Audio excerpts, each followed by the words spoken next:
నాకు తెలుసు మీకు కూడా ఆకలి అవుతున్నది, అందుకే ఎక్కువసేపు మాట్లాడను. వేదిక పైన ఆసీనులైన గౌరవనీయులైన తమ్ముడికి జరప ఈ పోడియం అంటే జరుపు. వేదిక పైన ఆసీనులైన గౌరవనీయులైన ముందు రావాలా? గౌరవ జిల్లా పార్టీ అధ్యక్షులు గౌరవనీయులు మన మాజీ శాసనసభ్యులు దేవరకొండ అన్న రవీంద్ర కుమార్ గారు, గౌరవనీయులు నల్లగొండ జిల్లాని కేసీఆర్ గారి నాయకత్వంలో తన మార్గదర్శకత్వంలో గత దశాబ్ద కాలంగా తెలంగాణ రాష్ట్రం ఏర్పడ్డ నాటి నుండి డిసెంబర్ 23 దాకా జిల్లా మంత్రిగా అద్భుతంగా నడిపించిన పెద్దలు సూర్యాపేట శాసనసభ్యులు అన్న శ్రీ జగదీశ్వర్ రెడ్డి గారికి, గౌరవనీయులు స్థానిక మాజీ శాసనసభ్యులు వారు నల్లగొండ పట్టణంలో మీ అందరికీ కూడా ఏర్పాట్లు చేసి చక్కటి ఆతిథ్యం ఇచ్చిన గౌరవనీయులు సోదరులు శ్రీ కంచర్ల భూపాల్ రెడ్డి గారికి, అట్లాగే గౌరవ శాసన మండలి సభ్యులు సోదరులు శ్రీ ఎంసీ కోటిరెడ్డి గారికి, నకిరేకల్ మాజీ శాసనసభ్యులు సోదరులు శ్రీ చిరుమర్తి లింగయ్య గారికి, మునుగోడు మాజీ శాసనసభ్యులు సోదరులు కూసుకుంట్ల ప్రభాకర్ రెడ్డి గారికి, తుంగతుర్తి మాజీ శాసనసభ్యులు గాదరి కిషోర్ కుమార్ గారికి, పార్లమెంటు నుంచి మన అభ్యర్థిగా పోటీ చేసిన గౌరవనీయులు శ్రీ కంచర్ల కృష్ణారెడ్డి గారు, రాజ్యసభ మాజీ సభ్యులు గౌరవనీయులు శ్రీ బడుగుల లింగయ్య యాదవ్ గారు, శాసన మండలి మాజీ సభ్యులు గౌరవనీయులు శ్రీ కర్ణే ప్రభాకర్ గారు, మాజీ శాసనసభ్యులు గౌరవనీయులు శ్రీ విజయసింహారెడ్డి గారు, గౌరవనీయులు శ్రీ చకిలం అనిల్ గారు, గౌరవనీయులు శ్రీమతి పాల్వాయి స్రవంతి గారు, గౌరవ చెరుకు సుధాకర్ గారు, అట్లాగే గౌరవనీయులైన సోదరులు శ్రీ నిరంజన్ వలీ గారు, చాడా కిషన్ రెడ్డి గారు, ఒంటెత్తి నరసింహారెడ్డి గారు, మాజీ కార్పొరేషన్ చైర్మన్లు శ్రీ రామచంద్రు నాయక్ గారు, పల్లె రవికుమార్ గౌడ్ గారు, బాలరాజ్ గారు, గౌరవనీయులు మిర్యాలగూడ శాసనసభ్యులు మాజీ భాస్కరరావు గారి తనయుడు శ్రీ నల్లబోతు సిద్ధార్థ్ గారు, గౌరవనీయులు శ్రీ కట్కం సత్యయ్య గౌడ్ గారు,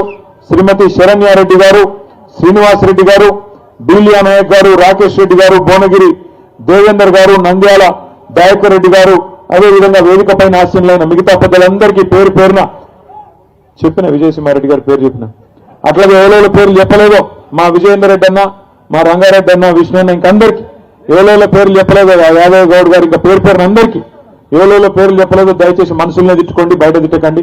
మా పంకజ్ అన్న, చెక్కిల మనీల్ అన్న, సైద్ రెడ్డి మాజీ మున్సిపల్ చైర్మన్ గారికి పేరు పేరున అందరికీ, ముందున్న పత్రికా మిత్రులకు, ఇవాళ గెలిచి వచ్చిన గౌరవ సర్పంచులకు, గెలిచి వచ్చిన ఉప సర్పంచులకు, వార్డు సభ్యులకు, వాళ్ళని గెలిపించిన మా అన్నదమ్ములకు, అట్లాగే ఆడబిడ్డలకు పేరు పేరున అందరికీ శిరస్సు వంచి హృదయపూర్వకంగా నమస్కారం.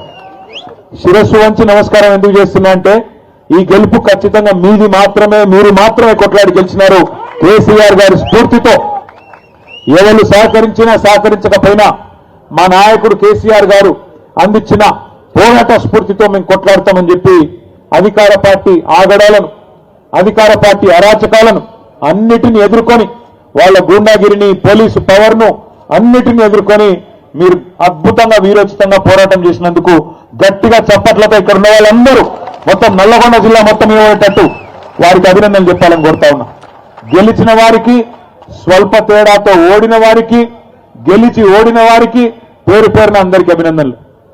గెలిచి ఓడిన వారు అని ఎందుకంటున్నా అంటే దగ్గర ఇప్పుడే మా భూపాల్ రెడ్డి అన్న చెప్పినట్టు ఒక 1000-1500 గ్రామాల్లో నిజానికి మనం గెలిచినాం. కానీ లంగతనంతో చిల్లర మల్లర మరి అధికారులను అడ్డం పెట్టుకొని కావాలని తిమ్మిని బమ్మిని చేసి గెలిచిన వాళ్ళని కూడా ఓడిపోయినట్టుగా రీకౌంటింగ్ లో ఓడగొట్టింది కాంగ్రెస్ ప్రభుత్వం. అయినప్పటికీ దాదాపు రాష్ట్ర వ్యాప్తంగా చూసినట్టయితే మరి ముఖ్యమంత్రి కాలికి బల్పం కట్టుకొని 2 ఏళ్ల విజయోత్సవాల పేరిట జిల్లా జిల్లా తిరిగిండు.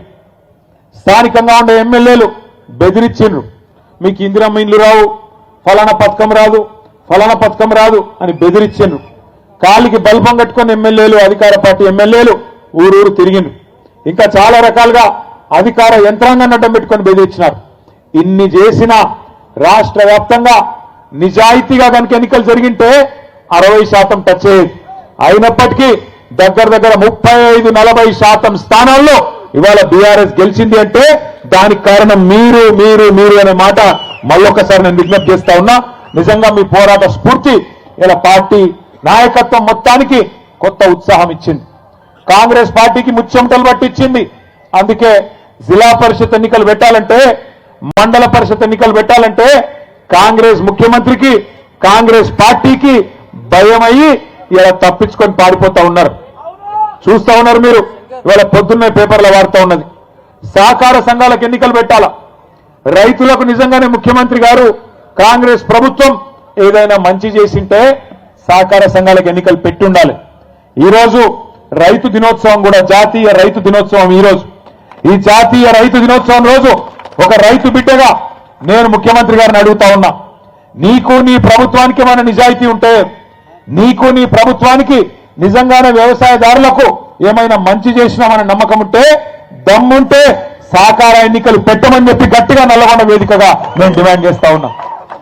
తప్పించుకోవచ్చు కొన్ని రోజులు, అధికారం ఉంది కదా, నామినేషన్ల ద్వారా పదవులు నింపుకున్నాం కదా అనే ఒక తొంపుతో తప్పించుకోవచ్చు. కానీ వాళ్ళ రాష్ట్రంలో ఉన్న వ్యవసాయదారులందరూ, వ్యవసాయ కూలీలు కానీ వ్యవసాయదారులు కానీ అందరూ తీవ్రమైన కోపంతో ఉన్నారు. ఆ కోపం కొద్దిగా సర్పంచ్ ఎన్నికల్లో కనబడ్డది.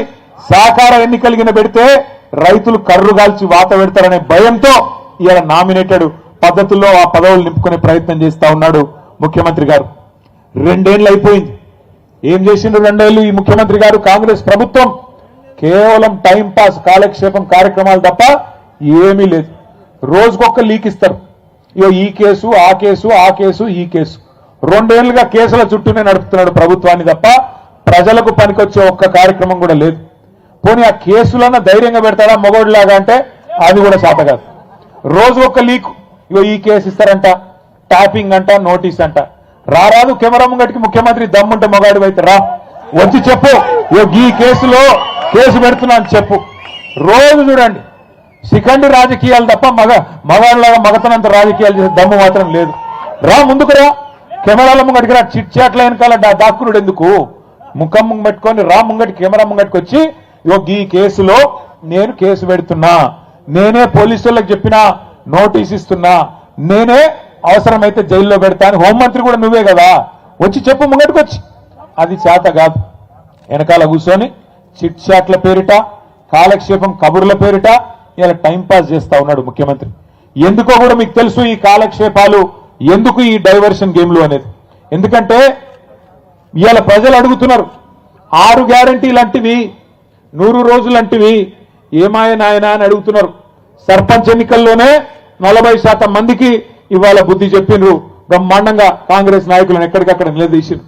అందుకే రోజొక్క టైంపాస్ కార్యక్రమం పెట్టకపోతే ప్రజలు నిలదీస్తారు, అడుగుతారు. పాలమూరు రంగారెడ్డి ఎత్తిపోతల పథకం మీద కేసీఆర్ గారు మొన్న అరటి పండు ఓల్చిన నోట్లో పెట్టినట్టు రాష్ట్రం మొత్తంలోని వ్యవసాయదారులకు అర్థమయ్యేటట్టు చెప్పిండు. ఎట్లా బీఆర్ఎస్ ప్రభుత్వం 90% పనులు పూర్తి చేసింది.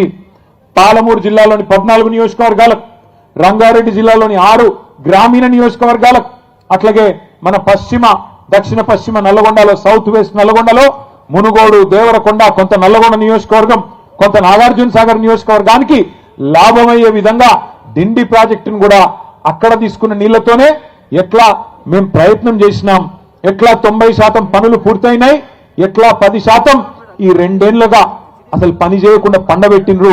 ఇవన్నీ కేసీఆర్ గారు మీకు అర్థమయ్యేటట్టు చెప్పిండ్రు. చెప్పడం మాత్రమే కాదు, కేసీఆర్ గారు ఏమన్నారు, ఆ డిపిఆర్ అంటే డీటెయిల్డ్ ప్రాజెక్ట్ రిపోర్టు ఏదైతే దేని ఆధారంగానైతే మనం అన్ని అనుమతులు తెచ్చినామో దాన్ని కూడా తిప్పి పంపితే 6-7 నెలలుగా కనీసం మాట్లాడే తెలివి లేదు. ఆఖరికి ఆ ప్రాజెక్టుని కుదించే ప్రయత్నం చేస్తున్నావు, తెలంగాణకు ముఖ్యంగా కృష్ణా నీళ్లలో అన్యాయం తలబెట్టే ప్రయత్నం చేస్తున్నామని చెప్పి కేసీఆర్ గారు గర్జిస్తే దానికి సమాధానం చెప్పే సత్తా లేదు. సత్తా లేదు కాబట్టి ఏం చేయాలి? కేసీఆర్ మీద కేసు పెడుతున్నా అని లీక్ ఇవ్వాలి. దాంతో తెల్లారి పేపర్లను కాళ్ళు పట్టుకొని తెల్లారి తాటికాయ అంత అక్షరాలతోని కేసీఆర్ కు నోటీసులు అని చెప్పి తెల్లారి పేపర్లు రాయించాలి, ప్రజల దృష్టి మల్చాలే. ఇది ఆయన ఉద్దేశం. 6 గ్యారంటీల గురించి ఎవరు మాట్లాడొద్దు, రైతు బంధు గురించి ఎవరు మాట్లాడొద్దు, రైతు కూలీలకు నెలకు ఇస్తానన్న 1000 రూపాయలు, ఇందిరమ్మ ఆత్మీయ భరోసా అని బిల్డప్ ఏదైతే ఇచ్చిండో, లక్షలాది మంది రైతు కూలీలు ఏదైతే ఎదురు చూస్తున్నారో దాని గురించి మాట్లాడొద్దు. 22 లక్షల మంది కౌలు రైతులకు ఇస్తానన్న రైతు బంధు ఎందుకు బంద్ అయింది అని చెప్పి కౌలు రైతులు అడగొద్దు. తులం బంగారం ఏమైంది నాయనా అని ఆడబిడ్డలు అడగొద్దు. అట్లాగే బతుకమ్మ చీర ఏమైంది అని మహిళలు ఎవరు అడగొద్దు. నెలకి ఇస్తానన్న 2,500 ఏమైంది అని గుర్తు చేయొద్దు. 4,000 పింఛన్ అంటివి ఏడవాయరా నాయనా అని పెద్ద మనుషులు అడగొద్దు. ఇస్తానన్న 2 లక్షల ఉద్యోగాలు ఏవి అని పిల్లలు అడగొద్దు. మాకు స్కూటీలు ఇస్తానంటివి ఏవి అని ఆడపిల్లలు అడగొద్దు. అట్లాగే నిరుద్యోగ భృతి అంటివి 4,000 అదెక్కడా అని పిల్లలు అడగొద్దు. ఇస్తానన్న 12 లక్షల అంబేద్కర్ అభయహస్తం దళిత బంధు తీసేసి 12 లక్షలు ఇస్తా అన్నాడు కదా కేసీఆర్ గారు. 10 లక్షలు ఇస్తే నేను 12 లక్షలు ఇస్తా అన్నాడు. ఏమైంది అని దళితులు అడగొద్దు, గిరిజనులు అడగొద్దు.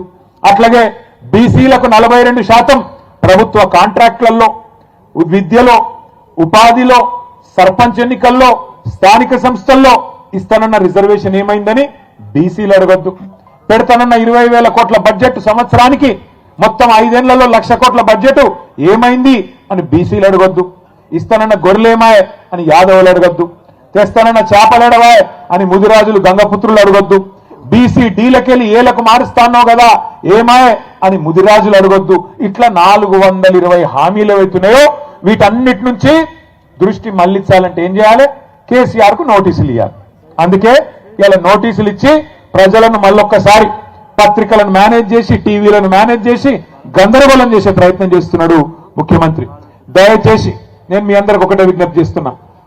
మహాభారతంలో చెప్తారు, అర్జునుడు విలువిద్య నేర్చుకునేటప్పుడు ఒకటే మాట చెప్తున్నట్టు వాళ్ళ గురువు గారు ద్రోణాచార్యుడు ఏమని, నీ మొత్తం దృష్టి చిలుక కన్ను మీదనే ఉండాలి. కొడితే చిలుక కన్నునే కొట్టాలి తప్ప ఇంకేది కనబడద్దు.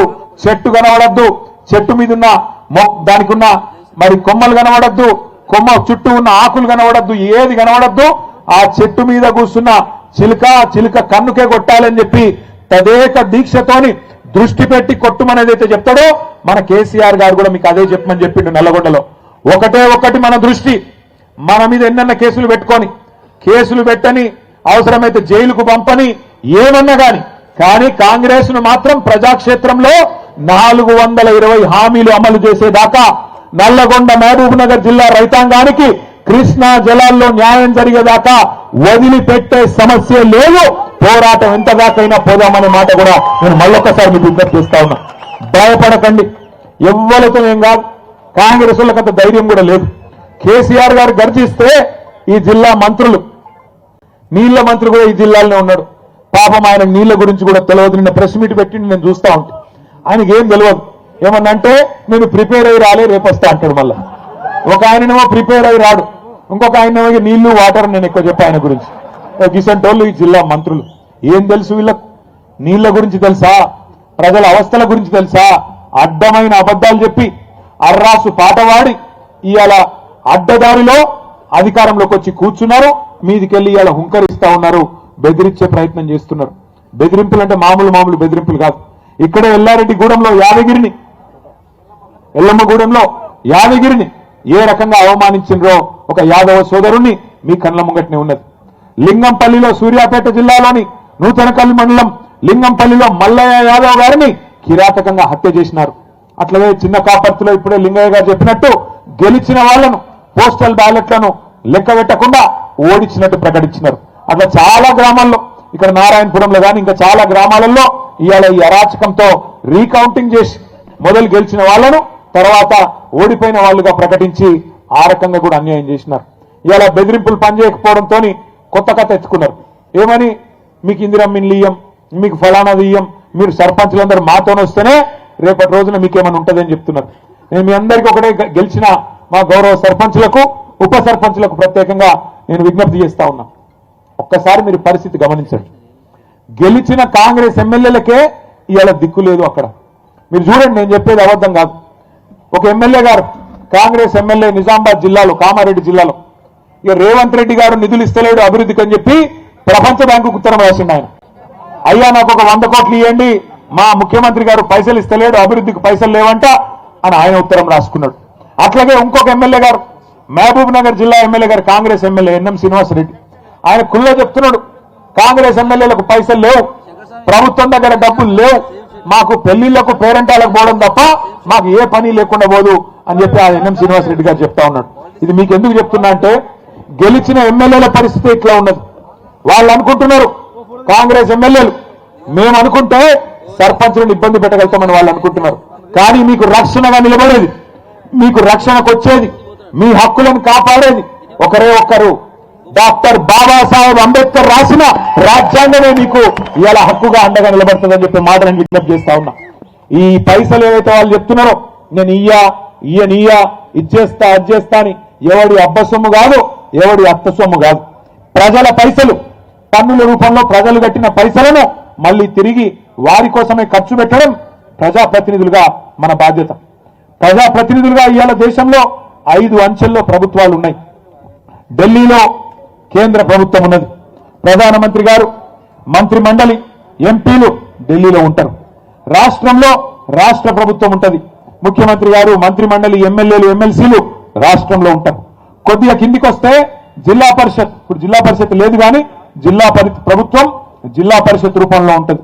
ఇంకొద్దిగా కిందికి వస్తే మండల పరిషత్తు, మున్సిపాలిటీలు, ఇక్కడ మండల పరిషత్తు, అక్కడ మున్సిపాలిటీలు. ఇంకా కొద్దిగా కిందికి వస్తే గ్రామ స్థాయిలో గ్రామ పంచాయతీల్లో మీరే బాసులు. ఈ మాట ఎందుకు అంటున్నా అంటే రాజ్యాంగంలోనే అంబేద్కర్ గారు రాసినారు 5 అంచెల ప్రభుత్వం గురించి. ఈ 5 అంచెల ప్రభుత్వంలో రాష్ట్రానికి ముఖ్యమంత్రి ఎట్లనో గ్రామానికి సర్పంచ్ గారు అట్లా అనే మాట నేను విజ్ఞప్తి చేస్తా ఉన్నా. మీకు వచ్చే నిధులు మీకే వస్తాయి, మీ హక్కుగా. ఎవరో మీకు భిక్షం వేస్తేనో, ఎవరో మీకు ఇట్లా చేయి విధులిస్తేనో వచ్చేది కాదు. ఫైనాన్స్ కమిషన్ ద్వారా రాజ్యాంగం ప్రకారం ఇవాళ ఢిల్లీలో రూపాయి విడుదలైతే ఫైనాన్స్ కమిషన్ డబ్బులు 85 పైసలు డైరెక్ట్ గా గ్రామ పంచాయతీ అకౌంట్లకే వస్తాయి. 10 పైసలు మండల పరిషత్ అకౌంట్లోకి పోతాయి, 5 పైసలు మాత్రమే మీకు జిల్లా పరిషత్ అకౌంట్లోకి వస్తాయి. జిల్లా పరిషత్కు, మండల పరిషత్కు కొన్ని వేరే నిధులు కూడా వస్తాయి. కేసీఆర్ గారి ప్రభుత్వం ఉన్నప్పుడు ఏ రకంగా ఉండేది గ్రామాల పరిస్థితి ఒక్కసారి గుర్తు తెచ్చుకోండి. బ్రహ్మాండంగా రూపాయి ఢిల్లీ నుంచి ఫైనాన్స్ కమిషన్ డబ్బులు విడుదలైతే రాష్ట్రంలో పల్లె ప్రగతి పేరిట కేసీఆర్ గారు ప్రోగ్రాం పెట్టి ఆ రూపాయికి ఇంకొక రూపాయి తోడేసి జీతం ఇచ్చినట్టే మొదటి వారంలోనే మీకు గ్రామ పంచాయతీ ఖాతాల్లో డబ్బులు డిపాజిట్ అయ్యేది. సర్పంచులకు నిధులు ఇవ్వడమే కాదు, విధులు కూడా గుర్తు చేయాలన్న ఉద్దేశంతో ప్రతి గ్రామంలో మంచి పనులు కేసీఆర్ గారి నాయకత్వంలో 10 ఏళ్లు మనం చేసుకున్నాం. చెట్లు పెట్టుకున్నాం. ఇవాళ ఏ ఊరికి పోయినా బ్రహ్మాండంగా చెట్లు మనకు స్వాగతం పలుకుతా ఉన్నాయి. 270 కోట్ల మొక్కలు కేసీఆర్ గారి నాయకత్వంలో తెలంగాణకు హరితహారం అనే పేరిట రాష్ట్రం మొత్తంలో పెట్టుకున్నాం. దేశంలో ఎక్కడ లేదు. ప్రతి గ్రామానికి ఒక నర్సరీ, ప్రతి గ్రామంలో ఒక నర్సరీ, ప్రతి గ్రామంలో చెత్తను సేకరించడానికి ఒక ట్రాక్టర్, ఆ మొక్కలకు నీళ్లు పోయడానికి మనం హరితహారంలో పెట్టిన మొక్కలకు నీళ్లు పోయడానికి ఒక ట్యాంకర్, అట్లాగే ఆ చెత్తను పారేయడానికి ఒక డంపింగ్ యార్డ్. మనుషులు చనిపోతే భారతదేశంలో ఎక్కడా లేదు. ప్రతి గ్రామంలో ఒక వైకుంఠ ధామం, అట్లాగే పిల్లలు ఆడుకోవడానికి క్రీడా ప్రాంగణం, పెద్ద మనుషులు తిరగడానికి ఒక పార్కు, పల్లె ప్రకృతి వనం. భారతదేశంలో ఎక్కడా ఒక గ్రామంలో ఇన్ని సౌలతులు లేవు. అందుకే కేసీఆర్ గారి నాయకత్వంలో తెలంగాణ పల్లెలను మనం అద్భుతంగా మార్చుకున్నాం. కాబట్టే భారతదేశంలో ఉత్తమ గ్రామ పంచాయతీలు ఎక్కడ ఉన్నాయి అని కేంద్ర ప్రభుత్వం లెక్కదీస్తే టాప్ 20 మొదటి 20 ఎక్కడున్నాయని లెక్కదీస్తే 20కి 20 తెలంగాణలో ఉన్నాయి కేసీఆర్ గారి నాయకత్వంలో అని కేంద్ర ప్రభుత్వమే మనకు కితాబిచ్చింది. 3% కంటే తక్కువ జనాభా భారతదేశంలో తెలంగాణది. కానీ ఉత్తమ గ్రామ పంచాయతీలకు అవార్డులు ఇస్తే జాతీయ పంచాయతీరాజ్ దినోత్సవం నాడు 3% జనాభా ఉన్న తెలంగాణ 30% అవార్డులు గెలుచుకున్నది అంటే దానికి కేసీఆర్ గారి దక్షత, నాయకత్వ పటిమనే కారణం. ఇవాళ సర్పంచ్లను నేను కోరుతా ఉన్నా, కేసీఆర్ గారు ముఖ్యమంత్రిగా లేకపోవచ్చు, కానీ వారు చూపిన బాట మీ కళ్ళ ముంగట్నే ఉన్నది. ఊరును ఎట్లా నడపాలి, ఎట్లా పారిశుద్ధ్యం మెయింటైన్ చేయాలి, ఎట్లా నీళ్లు అందించాలి అని మీకోసం ఊరూరా ట్యాంకులు కట్టిండు. ఒకప్పుడు నాకు బాగా గుర్తున్నది, 2009లో నేను మొదటిసారి ఎమ్మెల్యే అయింది కూడా ఎండాకాలం, ఏప్రిల్ మేలో గెలిచినాం. గెలిచినాక ప్రామిస్ చెప్తున్నా, మీకు నంబర్ నేను చెప్తే ఊరికి పోవాలంటే భయం అవుతుండే. ఎండాకాలంలో ఊరికి పోతే ఎక్కడికక్కడ రోడ్డు అడ్డంగా ఖాళీ కుండలు, ఖాళీ బిందెలు, మొత్తం మహిళలందరూ అడ్డం తిరిగేది. అన్నా మా ఊర్లో నీళ్లు లేవు, మా ఊర్లో 2 బోర్లు లేపి 2 మోటార్లు పెట్టి అని గడబడి చేసేది. ఇలా మీరు అదృష్టవంతులు సర్పంచులు, మీకు ఆ బాధ లేదు. మిషన్ భగీరథ పేరుతో 40,000 కోట్లతో ఇదే నల్లగొండ జిల్లాలో ఉన్న ఫ్లోరోసిస్ ను రూపుమాపిన నాయకుడు మన నాయకుడు కేసీఆర్ గారు. ఇంటింటికి నల్లాబెట్టి కృష్ణా నీళ్ళని తీసుకొచ్చి మా ఆడబిడ్డలకు ఇవాళ గోస లేకుండా చేసిన నాయకుడు కేసీఆర్ గారు. అందుకే అంటున్నా నేను, మీకు గతంలో ఉండే సర్పంచులకు ఉండే బాధ గోస మీకు లేదు. లేకపోతే ఎండాకాలం వచ్చింది అంటే సర్పంచుల బాధ అంతా ఏ బాయి కిరాయికి తీసుకోవాలి, ఏ వ్యవసాయ బాయిని తీసుకొని వాటి కిరాయి ఎట్లు ఇవ్వాలి, ఎట్లా మోటార్లు పెట్టాలి, ఎట్లా నీళ్ళు అందించాలి, ఇదే బాధ ఉంటుండే. ఇక పట్టణాల్లో అయితే వాటర్ ట్యాంకర్లు తప్ప ఇంకో దిక్కు లేకుండే. ఇవాళ బాధ పోయింది. అట్లే కరెంటు కష్టం ఉండే, ఆ కరెంటు కష్టం కూడా పోయింది. ట్రాన్స్ఫారంలు కాలుడు, మోటార్లు వేలుడు, వీళ్ళు ఒళ్ళంతా పోయింది. మళ్ళా కాంగ్రెస్ అనే దరిద్రం వచ్చినాక మళ్ళీ సురువైంది నాకు తెలుసు. ఇదంతా ఎందుకు చెప్తున్నా మీకంటే కేసీఆర్ గారు మీకు చూపెట్టిన బాట మీకు కళ్ళ ముంగట్టుంది. ఊరు ఎట్లా పరిశుభ్రంగా ఉండాలి, చెట్లు ఎట్లా పెంచాలి, ఊర్లో కార్యక్రమాలు ఎట్లా చేయాలి, ఇవన్నీ కూడా మీ అందరికి అవగాహన ఉంది. కానీ ఒక్క విషయం దయచేసి గుర్తుపెట్టుకోండి, ఇందిరమ్మ ఇండ్లైనా ఇంకోటైనా పెన్షన్లు ఇచ్చేదైనా ఇంకోటైనా అదెవరో మీ ఎమ్మెల్యేనో ఎంపీనో ఎవరో చేసే పని కాదు. ఆ కార్యక్రమం కూడా మీరే బాసులు. దానికి ఎక్కడ పెట్టాలి లిస్టు? ఇందిరమ్మ ఇండ్ల లబ్ధిదారులది ఎక్కడ పెట్టాలి? గ్రామ పంచాయతీలో. ఎవరు తీర్మానం చేయాలి? మీరే తీర్మానం చేస్తే లెక్క చెల్లుతుంది తప్ప నిన్నటి దాకా ఒక లెక్క, రేపటి నుంచి ఒక లెక్క అనే మాటను గుర్తు చేస్తున్నాం. నిన్నటి దాకా మీరు లేరు, వాళ్ళు ఆడింది ఆట పాడింది పాట. ఇప్పుడు మీరు వచ్చిండ్రు 1-2 రాలే మీరు. ఇగో మీ జిల్లాలో ఎంతమంది వచ్చిరంటే కొద్దిగా అనుమాన పక్షులు ఎక్కువ ఉన్నారు కాంగ్రెస్ వాళ్ళు కాబట్టి చదువుతున్నాం. నల్లగొండలు 23 మంది సర్పంచులు నల్లగొండ నియోజకవర్గంలో. ఎందుకంటే ఇక్కడ సర్పంచుల సంఖ్యనే తక్కువ. మిర్యాలగూడలో 40, నాగార్జున సాగర్ లో 39, దేవరకొండలో 70, నకిరేకల్లో 27. దేవరకొండలు జోష్ మీద రా. మరి తాండాలను గ్రామ పంచాయతీలు చేసిందే కేసీఆర్ గారు. ఇవాళ మీ తాండాలో మీ రాజ్యం వచ్చిందంటే మా నాయకులు, మా రవీంద్ర నాయక్ అన్న గాని మా నాయకులందరూ ఇవాళ ఏ ఊరికి ఆ ఊరు సర్పంచులు అవుతున్నారంటేనే దానికి కారణం ఎవరు? 6% నుంచి 10% రిజర్వేషన్ పెంచింది ఎవరు? 3400 గిరిజన తాండాలు గూడాలు గ్రామ పంచాయతీలు చేసింది ఎవరు? అట్లాగే నకిరేకల్లో 27, మునుగోడులో అవి కలిపినా అవి కలిపితే 42, కలపకపోతే 27. ఎందుకంటే కలిపితే ఆ జిల్లా మన భువనగిరి జిల్లాలో కూడా అన్న కలిపి చెప్తున్నాడు. మొత్తం నియోజకవర్గం 42, ఈ జిల్లాలో వచ్చేటిది 27, మునుగోడులో 43, తుంగతుర్తిలో ఈ జిల్లాలోకి వచ్చేటిది 8. మొత్తం కలిపి 250 గ్రామ పంచాయతీలు ఒక్క నల్లగొండ జిల్లాలో మనం గెలుచుకున్నాం. సాధారణంగా అధికార పార్టీ ఎటుంటే గట్టే ఓటేస్తారు. ఎందుకు పంచాయతీ అనుకుంటారు ప్రజలు కూడా. ఎందుకంటే మళ్ళా 3 ఏళ్లు కేసీఆర్ గారు మళ్ళీ ఆ ఎలక్షన్ లో చూసుకుందాం అనుకుంటారు. కానీ ఈ ప్రభుత్వం మీద ఎంత కోపం ఉందంటే, ఈ ప్రభుత్వం మీద ఎప్పుడు ఎలక్షన్ వస్తుందా, ఎప్పుడు కర్రు కాల్చి వాత పెడదామా అన్నంత కోపంగా ఉన్నారు.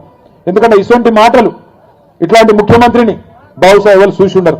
మనం కూడా చూసినాం. ఎన్టీ రామారావు గారిని చూసినాం, తర్వాత చంద్రబాబు నాయుడు గారిని చూసినాం, ఆ తర్వాత రాజశేఖర్ రెడ్డి గారు, రోషయ్య గారు, కిరణ్ కుమార్ రెడ్డి గారు, ఆ తర్వాత కేసీఆర్ గారిని, ఒక 6-7 ముఖ్యమంత్రుల్ని నేను కూడా నా కళ్ళతో చూసినా. కానీ ఇట్లాంటి ముఖ్యమంత్రిని మాత్రం నేను జీవితంలో చూడలే. ఏం మాటలు అవి, ఎంత వెకిలి వేషాలు. ఎవరైనా ఒక్కసారి ఆలోచన చేయండి. ఏమైనా ముఖ్యమంత్రి గారు 4000 రూపాయల పెన్షన్ ఏమైందంటే ఏమంటాడు? నీ గుడ్లు వీకి గోటీలు ఆడతా. మరి మా ఆడబిడ్డలు ఏమైనా 2500 అంటే నీ పేగులు తీసి మెడలు వేసుకుంటా. ఏమైందా ముఖ్యమంత్రి అమలు చేస్తలో 6 గ్యారంటీలు అంటే నన్ను ఢిల్లీకి పోతే చెప్పులు ఎత్తుకపోతానేమని దొంగ లెక్క చూస్తున్నారు. ఇక ఈయన మన ముఖ్యమంత్రి మన కర్మానికి. లంకె బిందెలు ఉంటాయనుకొని సెక్రటేరియట్కి వచ్చిందంట. వెనకటికి ఎవడో ముఖం బాగాలేకపోతే అద్దం బల కొట్టిందంట. గట్లున్నది ఈయన కథ. ఎందుకు చెప్తున్నా ఈ మాట అంటే, ఒకటే దొంగ ప్రచారం నేర్చుకున్నారు కాంగ్రెస్ వాళ్ళంతా. కిందికేంచి మీ దాకా ఊళ్ళల్లో మొదలు పెడితే కాంగ్రెస్ వాడు ముఖ్యమంత్రి దాకా ఒకటే ప్రచారం. కేసీఆర్ అప్పులపాలు చేసిపోయింది. ఏడ అప్పులపాలు చేసిండు నేను చెప్తలేను కదా. నిన్నగాక మొన్న బీజేపీ ఎంపీ ఒక ఆయన ప్రశ్న అడిగిండు కేంద్ర ప్రభుత్వాన్ని, కేసీఆర్ చేసిన అప్పెంత? ఎందుకంటే ముఖ్యమంత్రి ఏదో లెక్కలు చెప్తుండు, నిజమా కాదా అని చెప్పి మోడీ ప్రభుత్వాన్ని వాళ్ళ ఎంపీ అడిగితే మోడీ ప్రభుత్వం ఏం చేసింది? RBI, reserve bank of India, మొత్తం భారతదేశంలో ఉన్న బ్యాంకులన్నిటికీ వాళ్ళే పెద్దోళ్ళు, వాళ్ళని అడిగింది. కాదని ఇంకోటి ఉంటుంది, కంట్రోలర్ అండ్ ఆడిటర్ జనరల్, మొత్తం లెక్కాపత్రం తీసేది వాళ్ళు. ఏ రాష్ట్రం ఎంత ఖర్చు పెడుతున్నది, ఎంత అప్పు చేస్తున్నది లెక్కలు తీస్తారు వాళ్ళు. వాళ్ళిద్దరిని అడిగి పార్లమెంట్లో చెప్పింది. నేను చెప్తున్న కథ కాదు, బీఆర్ఎస్ కథ కాదు. ఏం చెప్పారంటే, కేసీఆర్ అధికారంలోకి వచ్చిన మొదటి రోజు జూన్ 2, 2014 నాడు తెలంగాణ రాష్ట్రం నెత్తి మీద ఉన్న అప్పు 80,000 కోట్లు. సారీ 72,000 కోట్లు. 72,000 కోట్లు. కేసీఆర్ దిగిపోయిన నాడు ముఖ్యమంత్రిగా డిసెంబర్ 3, 2023 నాడు మొత్తం అప్పు తెలంగాణ రాష్ట్రం మీద 3,50,000 కోట్లు. మరి 3,50,000 కోట్లు మొత్తము అందులో 72 మాకు వారసత్వంగా విరాసత్తుగా ఇచ్చింది. తీసేస్తే ఎంత? 2,80,000 కోట్లు. మరి 2,80,000 కోట్ల అప్పును రేవంత్ రెడ్డి 8 లక్షల కోట్లు అంటాడు, బట్టి విక్రమార్క 7 లక్షల కోట్లు అంటాడు, ఇంకొక ఆయన 6 లక్షలు అంటాడు. వాళ్ళ నోటికి ఎంత వస్తే అంత.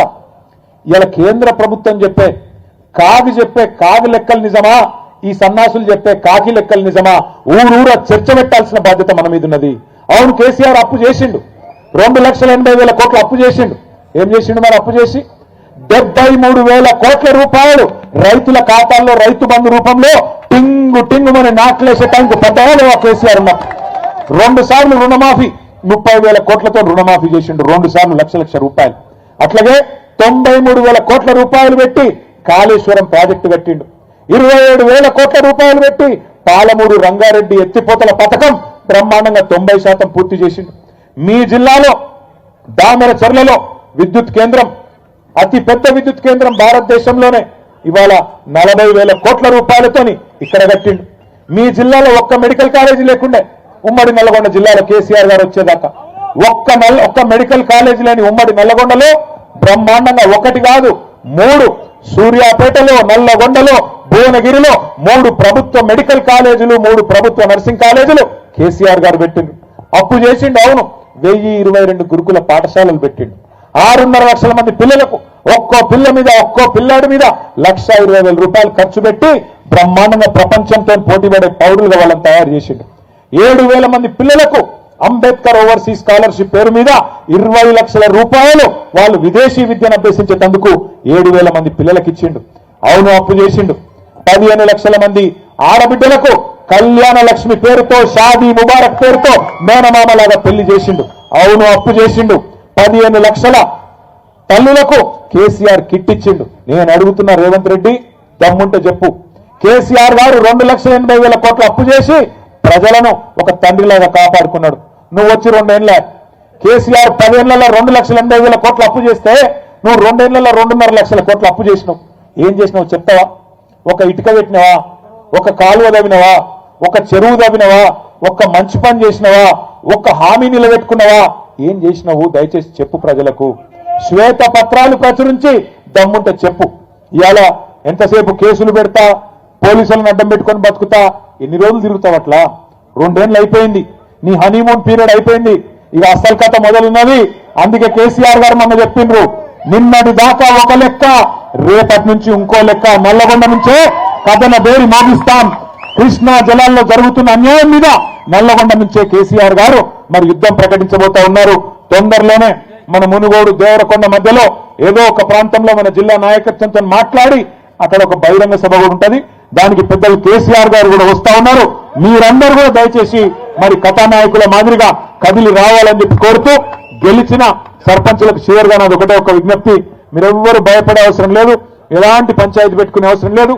మీ హక్కుల గురించి, మీ బాధ్యతల గురించి తొందరలోనే అన్ని జిల్లాల్లో వర్క్ షాపులు కూడా పెడతాం, మీకు ట్రైనింగ్ ఇస్తాం. లేకపోతే చివరిగా నేను చెప్పే మాట, మీకు ఎవరైనా కేసులు పెడితే, మిమ్మల్ని ఎవరైనా ఇబ్బంది పెట్టే ప్రయత్నం చేస్తే నేను మీ అందరికీ మాటిస్తా ఉన్నా, ప్రతి జిల్లాలో ఒక లీగల్ సెల్ పెట్టి మీకు ధైర్యం ఇచ్చేదానికి, మీ కేసులు కొట్లాడేదానికి కూడా పార్టీ మొత్తం బాధ్యత తీసుకుంటుందని చెప్పి కూడా తెలియజేస్తూ, జై తెలంగాణ. లేవద్దు బాబు, ఎవరు లేవద్దు దయచేసి. ఇప్పుడు సర్పంచుల సన్మానం నిమిషం లేదు, ఎవరు ముందు రావద్దు. పిలిచిన సర్పంచులు తప్ప ఇంకో మనిషి ఎవరు రావద్దు. ఓన్లీ సర్పంచ్.